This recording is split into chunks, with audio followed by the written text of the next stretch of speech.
ng mga nagbabagang balita. Lalaki arestado sa entrapment operation matapos pagbantaan ang dating karelasyon na ipapakalat ang masiselang larawan. Barangay at SK election sa Disyembre, hindi natuloy sa pinirmahang batas ni PBBM. Mga isdang nauhuli sa Naga River, ligtas kayang kainin? At Kamsur LGU, patuloy ang pamamahagi ng emergency cash transfer. Katuwang ang DSWD sa mga residenteng naapektuhan ng Bagyong Christine.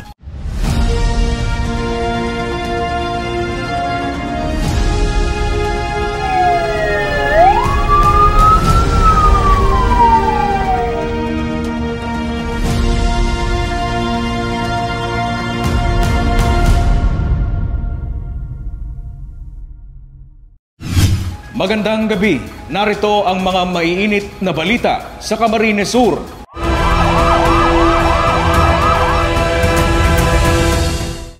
Patong-patong na kaso ang kinakaharap ng isang 32 anyos na lalaki na timbog sa ikinasang entrapment operation ng PNP Anti-Cybercrime Group. Suspect pinagbantaang ipapakalat ang masiselang larawan ng nating karelasyon. Suspect nahulihan pa ng droga. May ulat si John Amador.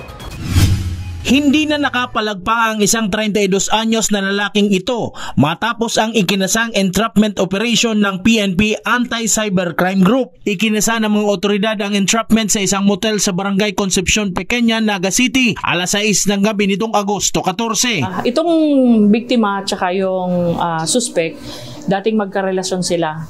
So yung biktima natin ay isang OFW. So within few years, hinaharas siya ng suspect na to habang nasa abroad siya. So wala siyang magawa. Anyway, nagreklamo na yung kapatid niya dito sa amin. Isinagawa ng PNP Anti-Cybercrime Group ang entrapment operation laban sa suspect matapos pagbantaan nito ang kanyang dating karelasyon na ipapakalat sa social media ang mga hubad na larawan ng biktima kung hindi ito makikipagkita sa kanya sa loob ng naturang apartel. Umuwi yung babae noong July 7, 2025 lang. Recently, August 11, nag-umpisa na naman na mag-stalk sa labas ng kanyang bahay. Pinapalabas siya, pinipilit siya, tinatakot siya. So doon na siya nag-desisyon na mag-report dito sa amin sa opisina ng August 13. Kasi nag-chat ng 5 a.m. August 13. So hindi niya nakinaya yung ganong sitwasyon.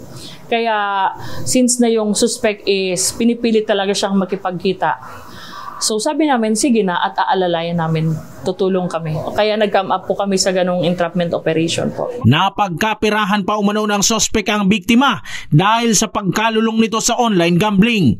Naharap ngayon sa patong-patong na kaso ang suspect matapos mahulihan pa ng hinihinalang shabu. So, yung mga kaso na inihahanda ng opisina, yung violation of RA 9262 dahil dati silang magkarelasyon. Pangalawa, yung grave coercion, Article 286 of RPC, dahil pinipilit siya, tinatakot siya na makipagbalikan sa kanya.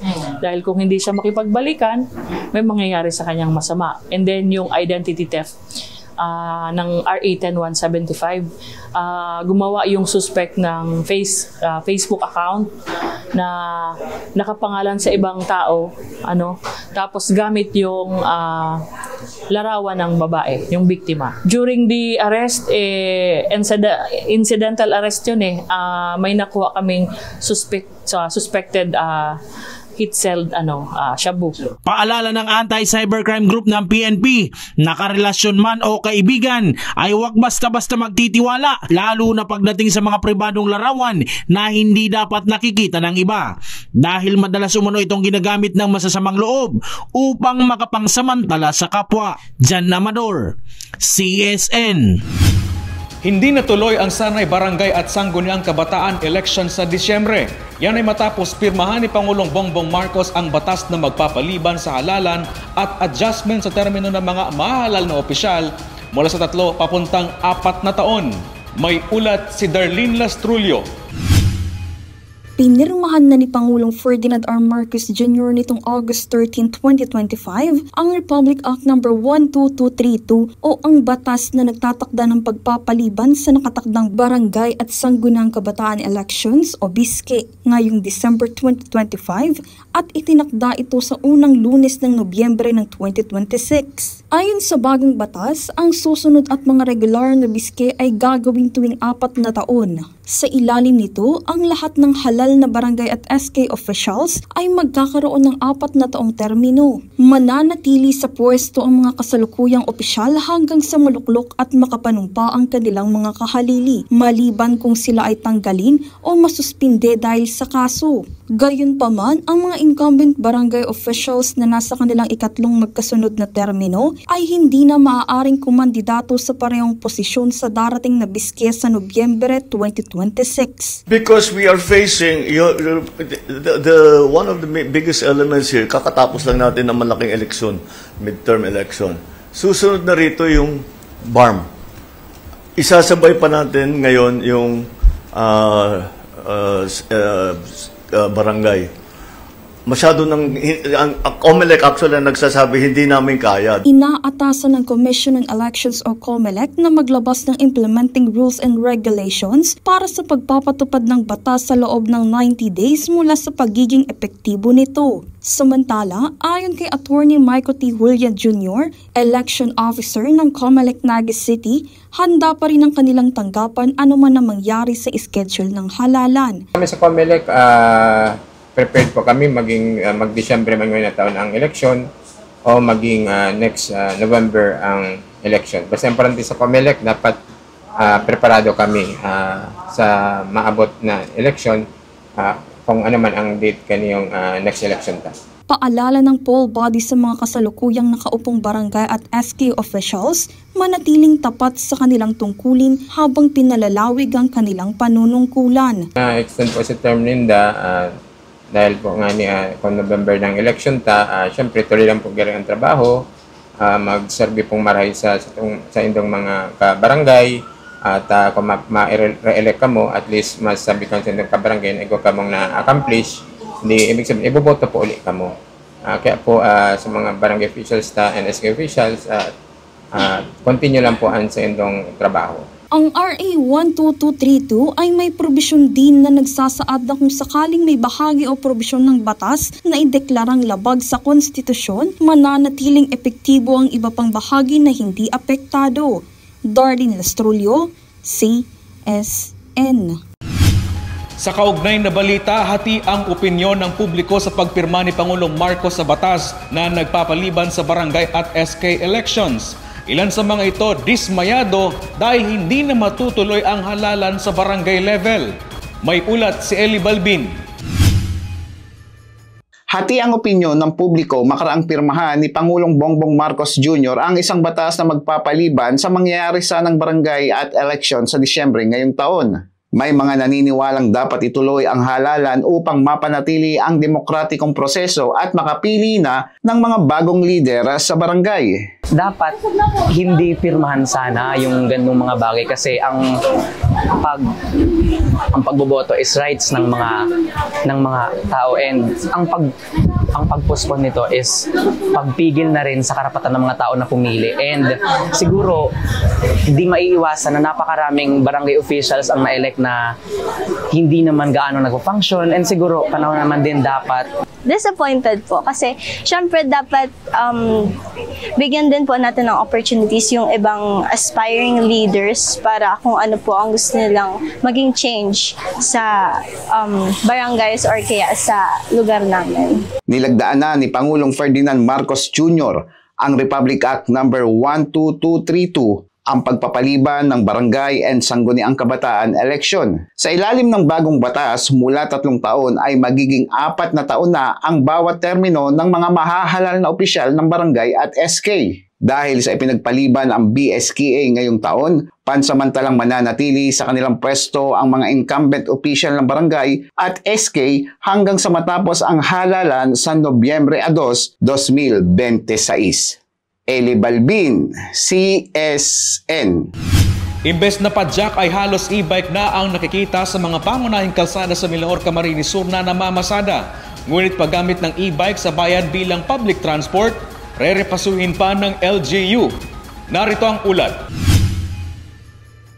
Napansin ng mga residente at motorista ang dumadaming bilang ng mga e-trike sa bayan ng Milaor. Karamihan sa mga dating nagpe-pedicab na gumagamit ng bisikleta sa pagpe-pedicab ngayon, e-trike na ang ginagamit. May mga ilang e-trike drivers na patuloy na lumalabag sa batas trapiko tulad ng kawalan ng kaukulang dokumento gaya ng driver license. Kwento ng e-trike driver na ito na tumanggi ng humarap sa kamera. Karamihan sa mga driver ay walang sapat na dokumento at dumadaan pa umano sa mga national highway at nakikipagpatentero sa mga malalaking sasakyan.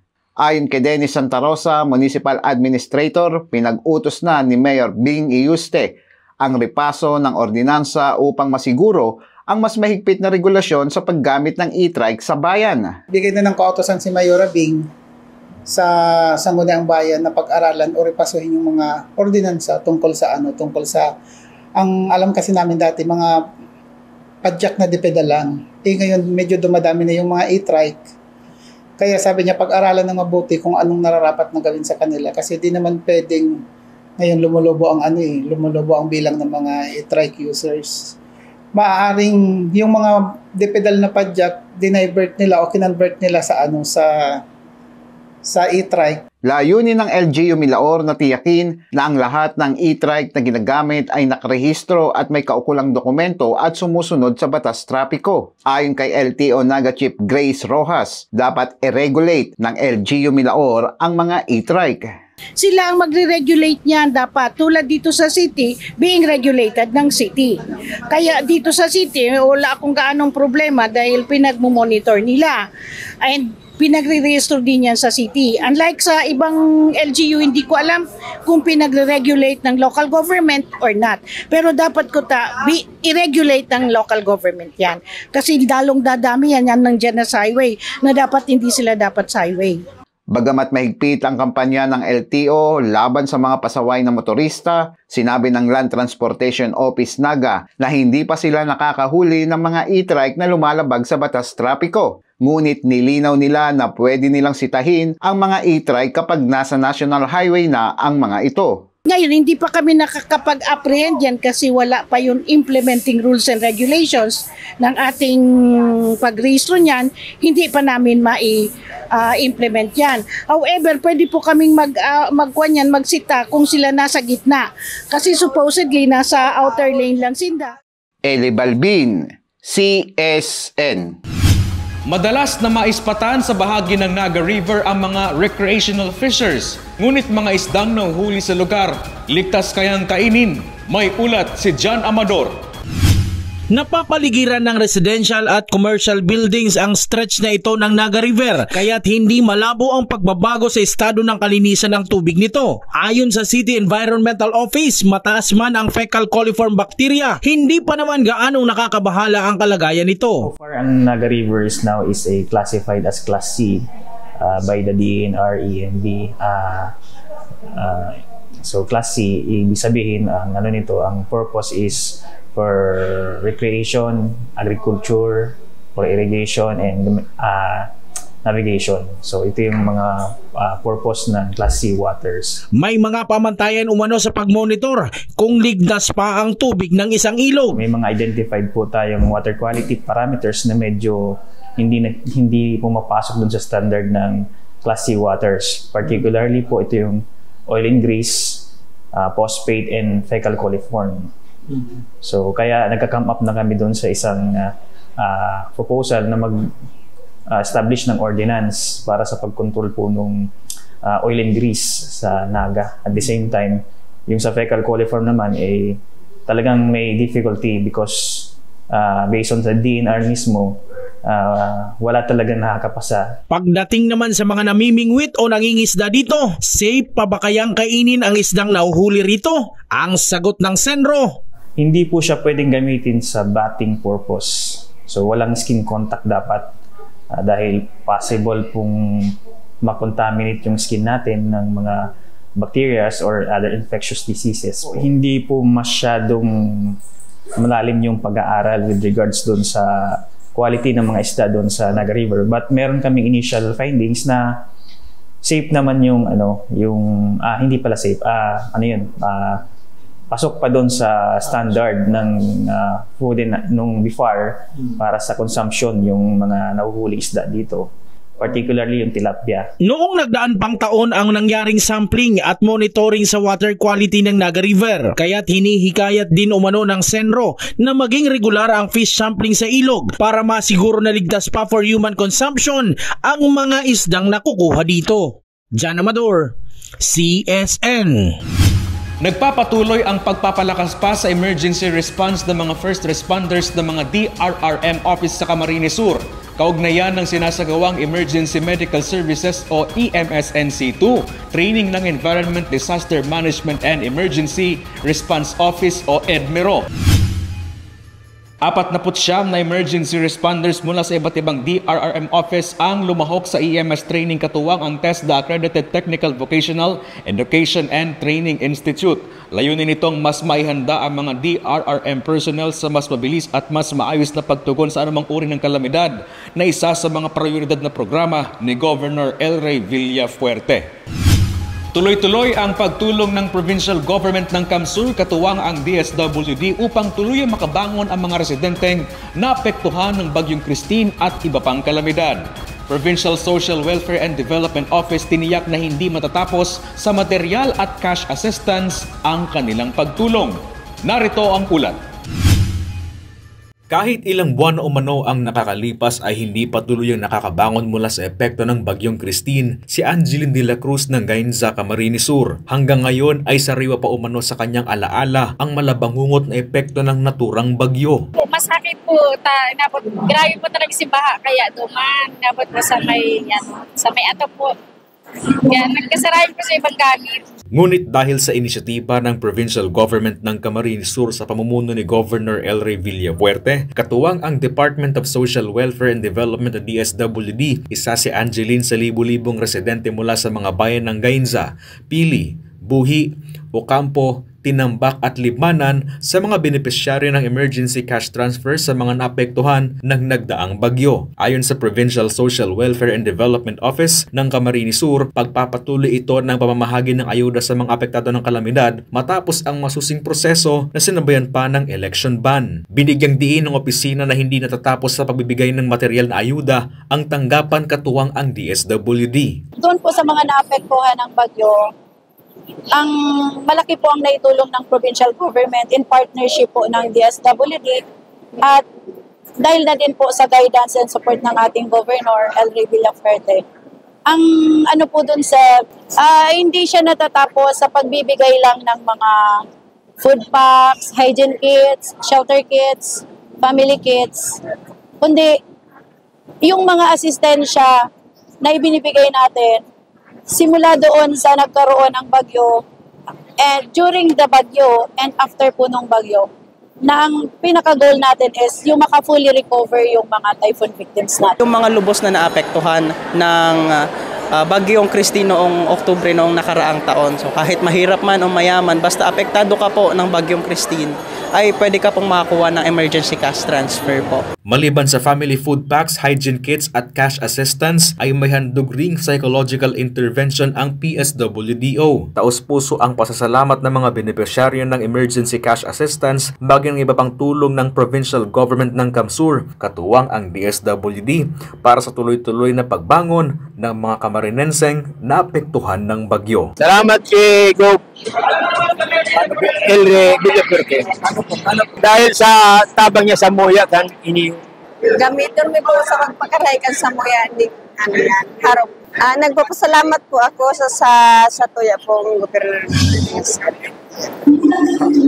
Natawan niya po kami sa araw kayo. Nagpapasalamat po kami lakaibin po kami din. Lakaiba kami din sa programa kang DSWD sa paagi po kang provincial government kang Camarines Sur sa panginginot po ni Governor El Rey Villafuerte. With the Provincial Social Welfare and Development Office, under the strong leadership of Governor El Rey Villafuerte, is to provide not only financial assistance, lahat ng asistensya na pwede nating ibigay doon sa mga typhoon victims para fully makarecover sila physically, psychologically, and emotionally. Kasi alam po natin na itong mga typhoon victims na to, hindi lang yung physical na nakikita nyo na epekto. Meron po itong trauma na kaakibat na kumbaga pinagdadaanan din yung mga tao. So hindi lang natin pwedeng ilimit lang yung ating assistance doon sa physical na pangangailangan ng tao. So ang assistance na dapat emotionally and psychologically, maibalik natin sa tamang social functioning yung tao. Chris Novello, CSN. Umaabot na sa 23 kaso ng hand, foot, and mouth disease ang naitatala ng Department of Health sa Bicol. Nakakahawang sakit, paano nga ba nagsisimula at paano maiiwasan? May ulat si Regine Bue. Ngayon na muling tumataas ang bilang ng kaso ng hand, foot, and mouth disease o HFMD, hindi maiwasang mangamba ang maraming magulang, lalo na't mga bata ang karaniwang tinatamaan na naturang sakit. Sa rehiyon ng Bicol, may naitalang 23 kaso ng HFMD ayon sa Department of Health Center for Health Development Bicol. Ang HFMD ay isang viral infection na sanhi ng Coxsackie virus. Nagdudulot ito ng rashes sa kamay, paa, maging sa bibig. Usually, common po yan sa mga bata.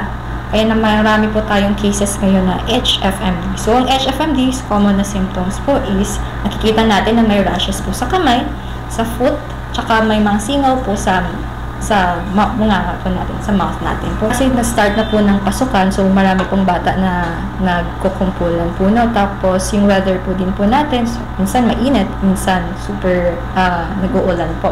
So usually po yun, nagkakos po ng maraming cases po ng HFMD sa bayan po natin.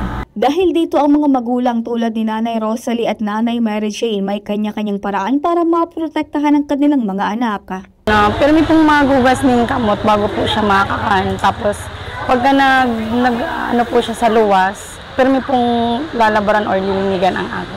Aral daw pong karigos, tatal tubig, inom tubig, mga gulay.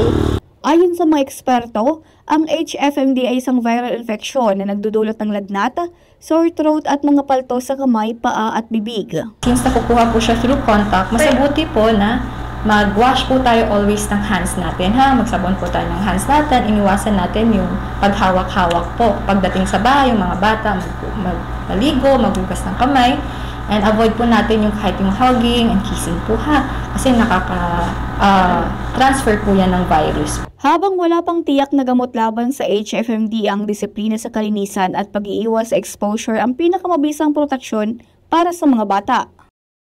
Regine Bue, CSN. Marami ang paraan para magpapayat at to be physically fit tulad na lang ng pag-gym. Ngunit ano nga ba ang mga do's and don'ts maging ang benepisyo nito? Narito ang ulat. Ngayong patuloy ang pagtaas ng bilang ng mga nagkakasakit, hindi lamang sa mga matatanda kundi maging sa mga bata pa. Mas lalong naging mahalaga ang pagbabantay at pag-iingat sa ating kalusugan. Sa gitna ng mabilis na takbo ng buhay, isa sa mga patok na paraan ngayon upang mapanatiling malusog ang pangangatawan ay ang pag-gym.